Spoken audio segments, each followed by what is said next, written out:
The equation for the reaction 1 is shown. अब ये reaction 1 है, glucose decomposes to give carbon dioxide and ethanol, fermentation reaction है।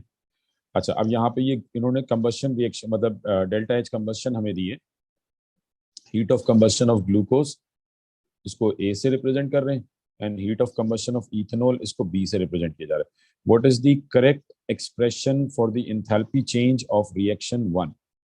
यानी ये रिएक्शन 1 है, इसकी एंथैल्पी चेंज के लिए करेक्ट इक्वेशन बतानी है आपको। What is the correct expression for the enthalpy change of reaction 1? जी हाँ जी, करेक्ट आंसर है डी। डी करेक्ट आंसर है इसका। ठीक है, और कैसे है करेक्ट आंसर ये देख लेते हैं। यानी हमें क्या बताया गया कि what is the correct expression for the enthalpy change of reaction 1। अब क्योंकि कंबशन डेटा है, कंबशन डेटा में हमारे पास C6H12O6 decomposes to give CO2, ये fermentation reaction, 2 moles of carbon dioxide plus 2 moles of ethanol। तो कंबशन है, combustion है इसका मतलब ग्लूकोज की कंबशन होगी, we get carbon dioxide plus water, और इथेनॉल की कंबशन होगी, we get carbon dioxide plus water. तो इन्होंने कंबशन ऑफ ग्लूकोज को रिप्रेजेंट किया है ए से और कंबशन ऑफ इथेनॉल को रिप्रेजेंट किया है बी से। और ए के क्योंकि 1 मोल ही कंबस्ट हो रहे हैं तो इसका मतलब आप इसकी एनर्जी को 1 से ही मल्टीप्लाई करेंगे। लेकिन अगर हम देखें तो इथेनॉल के 2 मोल कंबस्ट हो रहे हैं, यहाँ पे 2 मोल्स ऑफ इथेनॉल है, तो दैट मीन्स जो भी इथेनॉल की कंबशन एनर्जी है that would be multiplied by B 2 से, मल्टीप्लाइड बाय 2 से मल्टीप्लाई हो जाएगी। ठीक है, तो अब अगर आप इसको सॉल्व करेंगे तो दैट इज कंबशन डेटा के लिए हम फॉर्मूला क्या यूज करते हैं, reactant minus product, reactant minus product. तो रिएक्टेंट माइनस प्रोडक्ट क्या हो जाएगा, ए माइनस 2b, या अगर आप इसको साइकिल से सॉल्व करना चाहें तो ये दोनों साइड्स ऐड होंगी और आंसर आपको मिल जाएगा। तो option D is correct option which is a minus 2b। हाँ जी, क्लियर है ये सबको? जी सर। अच्छा जी, नेक्स्ट क्वेश्चन देखें। Nitrogen monoxide is an atmospheric pollutant that is formed inside car engines by an endothermic reaction between nitrogen and oxygen। ठीक है, तो ये नाइट्रोजन और ऑक्सीजन का रिएक्शन है, एंडोथर्मिक रिएक्शन है, नाइट्रोजन मोनोऑक्साइड बन रहा है। Which diagram correctly represent the energy profile for this reaction? जी करेक्ट आंसर है ए, क्योंकि एंडोथर्मिक रिएक्शन है तो प्रोडक्ट्स की एनर्जी हाई होगी, तो हम यहाँ पे देख रहे हैं प्रोडक्ट्स की एनर्जी ज्यादा है, प्लस एक्टिवेशन एनर्जी का एरो अपवर्ड होगा, ये भी करेक्ट है, और डेल्टा एच भी अपवर्ड होगा, तो ये भी करेक्ट है। तो इसका मतलब option A is the correct option. तो वैसे तो अगर हम देखें तो बी भी हो सकता था, बट बी आंसर क्यों नहीं है, बी रॉन्ग क्यों है? एंथैल्पी चेंज का एरो नीचे है, एंथैल्पी चेंज का एरो नीचे है जो कि रॉन्ग है। एंडोथर्मिक रिएक्शन में डेल्टा एच भी पॉजिटिव होगी, तो option A is the correct option. An experiment was perform to determine the enthalpy of combustion of ethanol. ठीक है, तो कंबशन ऑफ इथेनॉल जो है ये आप कैलकुलेट कर रहे हैं। इसमें सिंपल इथेनॉल जो है ये स्प्रेड बर्नर में मौजूद है, हम इसको हीट कर रहे हैं और इससे जो एनर्जी रिलीज हो रही है उससे पानी का टेम्परेचर जो है वो नोट कर रहे हैं कि कितना चेंज हो रहा है। तो अब ये जो डेटा इन्होंने हमें दिया है कि मास of water W grams, mass of ethanol burn X grams, temperature rise Y degree centigrade, molar mass of ethanol is Z grams, और स्पेसिफिक हीट कैपेसिटी आ गई। तो which expression can be used to calculate the enthalpy of combustion of ethanol in kilojoules per mole? तो combustion of ethanol क्या होगी? When 1 mole of ethanol burn C2H5OH, ethanol की combustion क्या होगी? When 1 mole of ethanol burns in excess oxygen। तो इसके लिए जो आप इक्वेशन यूज करेंगे that would be Q is equals to minus MC delta T। और क्योंकि मुझे हीट ऑफ कंबशन निकालनी है, एंथैल्पी ऑफ कंबशन निकालनी है, तो मतलब बाद में मुझे इसको पर मोल पे कन्वर्ट करना होगा। मैं डायरेक्ट इसको यहाँ पे इसके मोल से डिवाइड कर देता हूँ, या आप बाद में कर लें, लेकिन क्योंकि इन्होंने सब कुछ एक साथ जो है वो सॉल्व किया हुआ है तो इसलिए हम इसको यहीं पे सॉल्व करें। समझ आ रही है ये बात बेटा? जो एन से डिवाइड किया ये क्लियर है सबको? नहीं मुझे समझ नहीं आया इसको डिवाइड क्यों किया इनसे। देखिए ना, हमारे पास यहाँ से जो एनर्जी आएगी वो मतलब जब आप इसको सॉल्व करते हैं, अगर मैं एन हटा देता हूँ यहाँ से, लेट्स से मैंने एन हटा दिया, तो अब जो एनर्जी आएगी ये मतलब इसमें आप एम की वैल्यू क्या लेंगे? चले मुझे बताएं, एम की वैल्यू क्या लेंगे? x/z आएगा। एम की value, M mass of water, w sir. Mass of water W है, ठीक है, तो माइनस W, और C की वैल्यू क्या है 4.2, और डेल्टा T कितना है, टेम्परेचर राइज Y। तो अगर हम इसको सिंपल अगर minus M C delta T तक रखें तो आंसर क्या आ रहा है, -4.2 WY। अब देखें ये तो आपने सॉल्व किया है, यानी ये जो एनर्जी चेंज आई है, पहली बात तो ये जूल्स में आई है, तो मुझे इसको किलो जूल्स में कन्वर्ट करना होगा। तो अगर किलो जूल्स में कन्वर्ट करेंगे तो क्या करेंगे, डिवाइड बाय 1000। अब ये किस में कन्वर्ट हो गई, किलो जूल्स में। यहाँ तक बात समझ में आ रही है? जी सर। ठीक है, ये आपने इसको किलो जूल्स में कन्वर्ट कर दिया, but this is the amount of energy release when x grams of ethanol was born. ठीक है, बट मुझे कैलकुलेट करनी है हीट ऑफ कंबस्शन, और हीट ऑफ कंबस्शन कितने मोल की होती है, 1 मोल की होती है। ठीक है, 1 मोल का जो भी मास होगा, तो अब मुझे नहीं पता कि ये कितना मास है, मतलब मैं सिंपल कह रहा हूँ कि this is the amount of energy release when x ग्राम। अब इसको हम मोल्स में कन्वर्ट कर देते हैं। x ग्राम्स को अगर आपने मोल्स में कन्वर्ट करना होगा तो इसको किससे डिवाइड करेंगे, सर जेड से, मोलर मास से। मोलर मास से, और इसका मोलर मास कितना है, z। तो यानी कि x अपॉन z। अगर आपने इसको मोल्स में कन्वर्ट करना है, इसको हम यहाँ लिख देते हैं कि मोल्स ऑफ इथेनॉल। इथेनॉल के मोल्स कितने हैं हमारे पास, x अपॉन z। ठीक है, इसके मोलर मास से डिवाइड कर दिया, तो मतलब ये आ गया आपका मोल्स। तो ये जो अमाउंट ऑफ एनर्जी रिलीज हुई है, this is the amount of energy release when x upon z moles of ethanol burn. समझ आ रही है बात? जी सर। ठीक है, तो आप ये कह रहे हैं कि when x upon z moles of ethanol burn, the amount of energy release is -4.2 WY upon 1000. This is the amount of energy release in kilojoules. तो मुझे क्योंकि हीट ऑफ कंबस्शन निकालनी है, और हीट ऑफ कंबस्शन किसकी होती है, 1 मोल की होती है, तो 1 मोल से कितनी एनर्जी रिलीज होगी, x। मतलब इसको हम यहाँ पे अब x नहीं कहते, सिंपल हम इसको क्वेश्चन मार्क कर देते हैं। ठीक है, तो 1 मोल की एनर्जी निकालनी। तो अब अगर आप 1 मोल की एनर्जी निकालनी होगी तो क्या करेंगे, क्रॉस मल्टीप्लाई। ये इससे मल्टीप्लाई होगा, ये इससे मल्टीप्लाई होगा, तो आंसर क्या आ जाएगा, that would be equal to delta H heat of combustion would be equals to -4.2 WY upon 1000 divided by x upon z। और इसको जब ऊपर लेकर आएंगे तो ये सिंपल क्या हो जाएगा,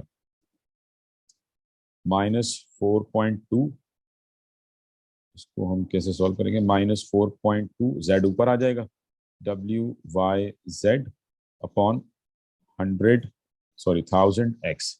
समझ आ रही बात? जी सर।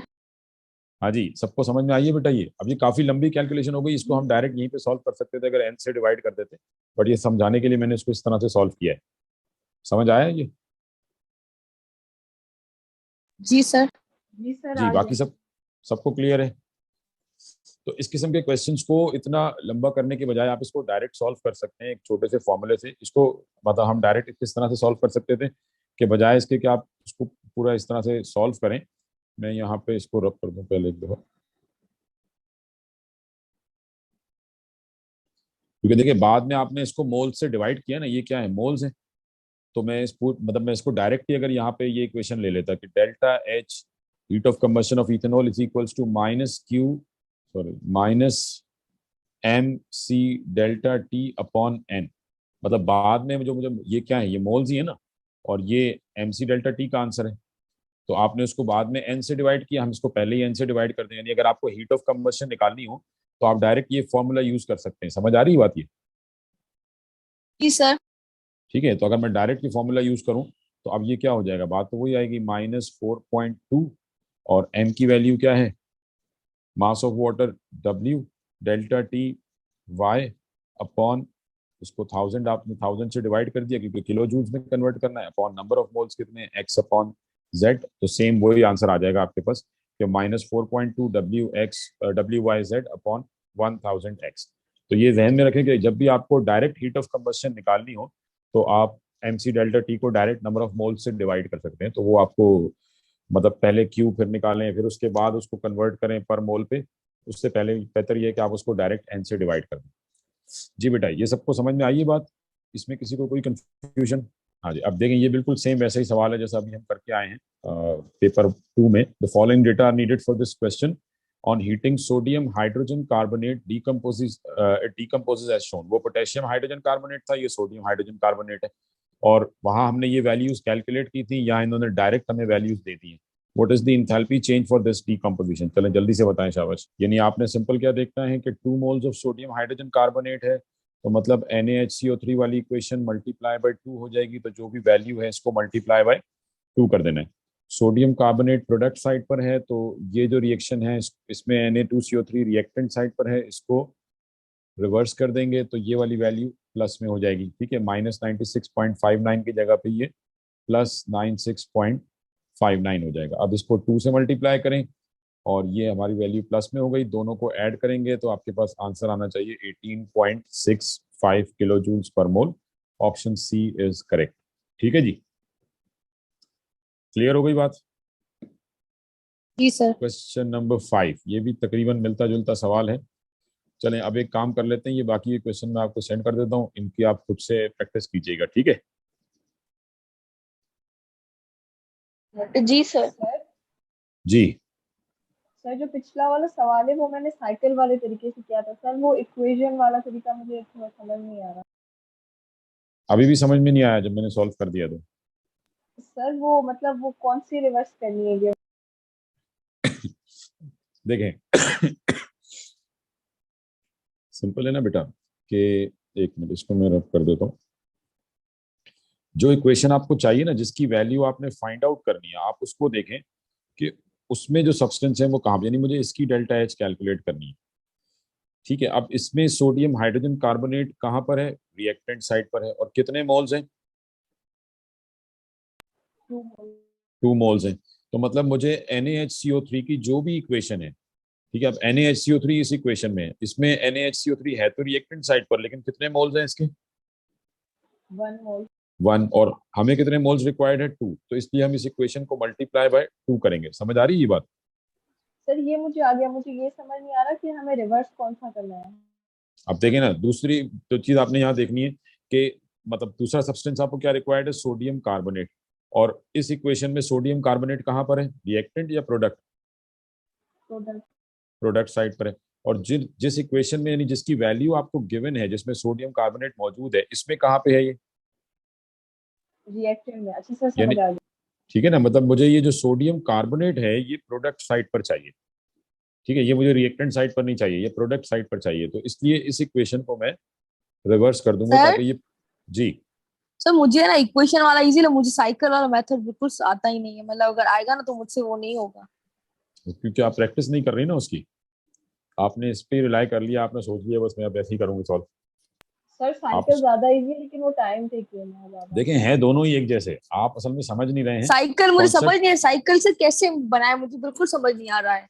मतलब हम जो ओरिजिनल इक्वेशन है वो पहले लिखे हैं और ये दो इक्वेशन है उनके एरो बिल्कुल समझ नहीं आ रहा वो देखिए ना, साइकिल। आप ओरिजिनल इक्वेशन को पहले लिखें, आप ओरिजिनल इक्वेशन को लिखें, NaHCO3 gives sodium carbonate plus H2O plus CO2। जिस जो इक्वेशन आपको चाहिए आपने पहले वो लिखी। अब उसके बाद देखें आपके पास जो इक्वेशंस गिवन है, जिनकी वैल्यूज गिवन है, उसमें क्या हो रहा है।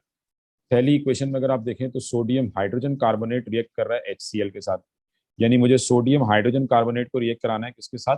HCl के साथ। तो मतलब ये आपके पास एक दूसरा रिएक्शन आ गया। तो इसको मतलब आपने सिंपल कहा कि जी NaHCO3 reacting with HCl, reacting with HCl, और इससे हमें क्या मिल रहा है? NaCl plus H2O plus CO2। समझ आ रही बात? जी सर। ठीक है, उसके बाद दूसरी इक्वेशन में क्या हो रहा है? सोडियम कार्बोनेट है वो HCl के साथ रिएक्ट कर रहा है 2 वो मोल्स के भी साथ। HCl के साथ रिएक्ट कर रहा है, तो मतलब जो दूसरा रिएक्शन है उसमें Na2CO3 का रिएक्शन है।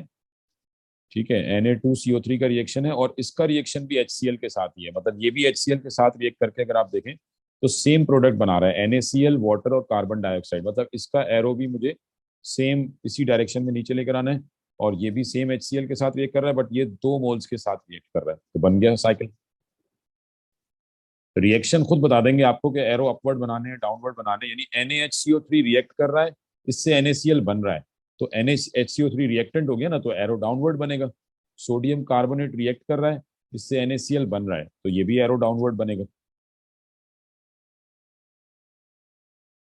समझ आ रही बात? जी सर। तो बस ये साइकिल आपके सामने खुद बन गया, इन दोनों साइडों को ऐड करें और आंसर आ जाएगा आपके पास।